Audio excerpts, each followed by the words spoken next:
Hello, I'm Darin Rowell. I'm the founder of Frontier X, and in this video we're going to talk about trust and the importance of trust in business relationships.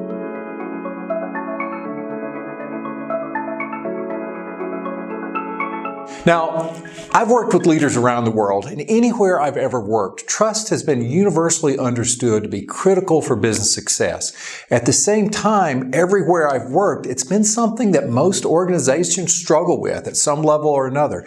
And in fact, most leaders struggle with it to some extent. In this video series, we're going to talk about a simple framework to help you think about trust, but more importantly, how to actually put it into action, how to build and rebuild trust in your key relationships. In this video, we're going to offer a common definition for trust, and we're going to talk about 3 pitfalls that people usually fall prey to with trust. So let's talk about the common definition. So when I think about trust in a business relationship, the most simple and direct definition for me is it's a willingness to take risk with other people. Okay, so think about that. Our level of trust for one another in our business relationship really comes down to our willingness to take risks together. Whether that risk is financial, capital we're putting at risk, whether it's our reputation, whether it's success of our projects, etc. It's a willingness to take risks together or not is a reflection of the trust in our relationship. Now, with that definition, let's talk about 3 pitfalls that I find people often fall prey to regarding trust.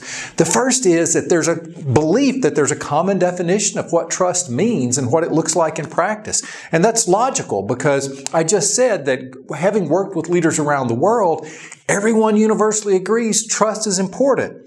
Yes, but no one has a real common definition for what trust is, or more importantly, what trust looks like in practice in a given situation or even in a given cultural context. So never take that for granted. That's trap number 1.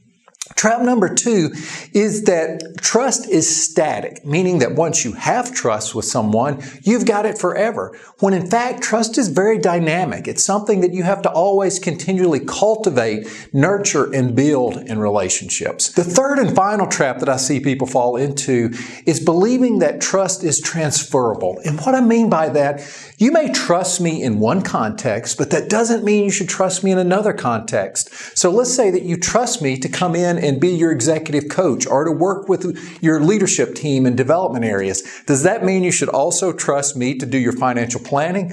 Probably not. So you always have to understand, is trust in this context going to easily transfer to trust in this context or not? Now, hope you found this video useful. Stick around for the subsequent videos on trust. I think they're going to be really useful to helping you put all of this into practice. Take care.